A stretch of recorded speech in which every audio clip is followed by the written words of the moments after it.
അപ്പോൾ നമ്മുടെ കേരളത്തിൽ കൊക്കൻ തേൻകിളി എന്ന് വിളിക്കുന്ന ഒരു പക്ഷിയാണിത്. അപ്പോൾ തേൻ ഭക്ഷണമാക്കുന്ന കിളി ആയതുകൊണ്ടായിരിക്കും ഇതിനെ തേൻകിളി എന്ന് വിളിക്കുന്നത്. അതുപോലെ തന്നെ നീണ്ട കൊക്കുള്ളത് കൊണ്ട് കൊക്കൻ തേൻകിളി. അപ്പോൾ ഇംഗ്ലീഷിൽ ഇതിൻ്റെ കോമൺ പേരുകൾ എന്ന് പറയുന്നത് Loten sunbird, long billed sunbird, maroon breasted sunbird എന്നൊക്കെയാണ്.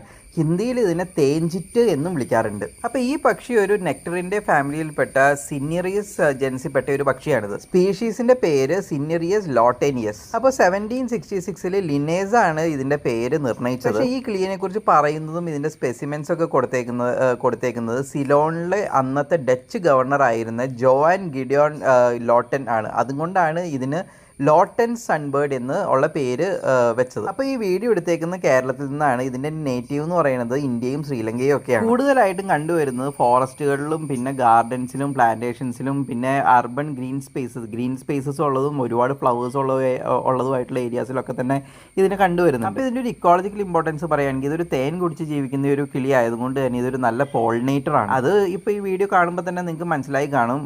പിന്നെ ഇത് പെസ്റ്റ് കൺട്രോൾസിന് നല്ലതാണ്. കാരണം ഇത് സ്പൈഡേഴ്സിനെയും ചെറിയ ഇൻസെക്ട്സിനെയും ഒക്കെ ഭക്ഷണമാക്കാറുണ്ട്. അപ്പോൾ നിങ്ങൾ ഇപ്പോൾ ഈ കാണുന്ന യെല്ലോ ഷെയ്ഡുള്ളത് ഇതിൻ്റെ ഫീമെയിലാണ്. അപ്പോൾ ഇതാണ് ഇതിൻ്റെ കൂട് ഇലകളും ട്വിഗ്സ് ഒക്കെ വെച്ചിട്ടുണ്ടാക്കുന്നതാണ്. ആ ഡാർക്ക് ബ്ലൂ മെറൂൺ കളറിലുള്ളത് ഇതിൻ്റെ മെയിൽസ് ആണ്. ചില ഫീമെയിൽസിന് അണ്ടർ ബോഡി നല്ല യെല്ലോ കളർ വരും, ചിലതിന് വളരെ ലൈറ്റും പിന്നെ ചിലതിന് ഒരു ചെറിയൊരു വൈറ്റിഷ് ലൈറ്റും ആയിട്ടാണ് ഇത് വരുന്നത്. ഒരു ക്രീം കളറായിട്ടാണ് വരുന്നത്. മെയിൽസ് ആണെങ്കിൽ വളരെ വൈബ്രൻറ്റ് പേർപ്പിൾ ടു ബ്ലൂ കളറിലാണ് ഉള്ളത്. ഈ വീഡിയോ തുടങ്ങുമ്പോൾ തന്നെ കാണിക്കുന്നത് ഇതിൻ്റെ മെയിൽസിനെയാണ്. ഇപ്പം നിങ്ങൾ ഈ കാണുന്നത് ഇതിൻ്റെ ഫീമെയിലാണ്. ഇനി ഇതിൻ്റെ ഒരു കൺസർവേഷൻ സ്റ്റാറ്റസ് എടുക്കുകയാണെങ്കിൽ IUCN റെഡ് ലിസ്റ്റിലുള്ള ഒരു ബേർഡ് അല്ല ഇത് ലീസ്റ്റ് കൺസേൺ പെടുന്ന ഒരു ബേർഡാണ്. പക്ഷേ എന്നിരുന്നാലും ഇത് ഇന്ത്യയിലെ ഒരു പ്രൊട്ടക്റ്റഡ് സ്പീഷീസ് ആണ്. Protected under schedule 2 of India's wild life protection act. ഇതിൻ്റെ യൂഷ്വലി ഒരു ബ്രീഡിംഗ് സീസണിലാണ് ഇത് ഈ സ്മോൾ ഇൻസെക്റ്റിനെയും സ്പൈഡേഴ്സിനെയും ഒക്കെ കഴിക്കുന്നത്. കൂടുതലായിട്ടും ഇത് നെക്ടേഴ്സ് ആണ് കഴിക്കുന്നത്, അതായത് തേൻ കഴിച്ചാണ് ഇത് ജീവിക്കുന്നത്.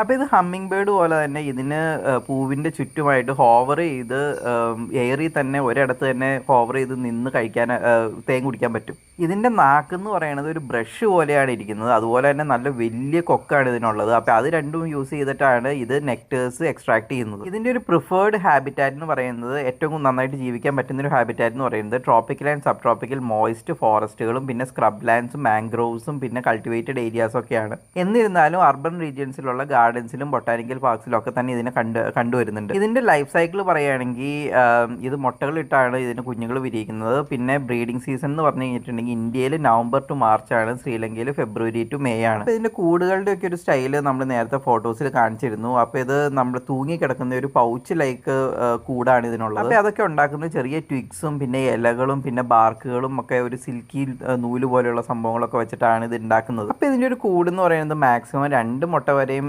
ഇടാൻ പറ്റുന്ന രീതിയിലാണ് ഇതിൻ്റെ ഒരു കൂടുള്ളത്. പിന്നെ ഒരു 15 ദിവസം വരെയാണ് ഇതിൻ്റെ ഒരു ഇൻക്യുബേഷൻ പീരീഡ്. ആ ഇൻക്യുബേഷൻ പീരീഡിൽ മൊത്തം ഫീമെയിൽസ് ആയിരിക്കും ഈ മുട്ടയ്ക്ക് അടയിരിക്കുക.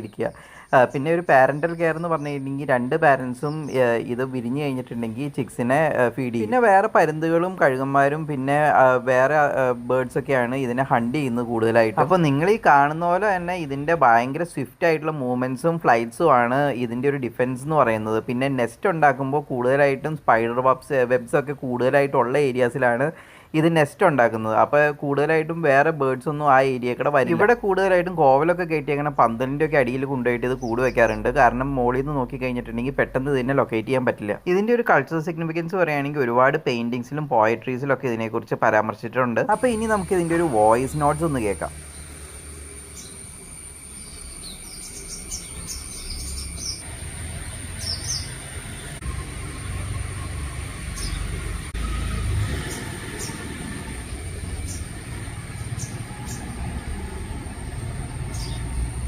അപ്പോൾ നിങ്ങളുടെ ഗാർഡൻസിലൊക്കെ ഇഷ്ടംമാതിരി പൂക്കളൊക്കെ ഉണ്ടെങ്കിൽ ഈ പക്ഷികൾ അവിടെ വരാനുള്ള സാധ്യതകളുണ്ട്. അത് നല്ലൊരു എക്സ്പീരിയൻസ് ആയിരിക്കും. കാരണം അതിൻ്റെ രാവിലെയൊക്കെ ഇതിൻ്റെ വോയിസ് നോട്ട്സ് ഒക്കെ വളരെ ബ്യൂട്ടിഫുൾ ആണ്.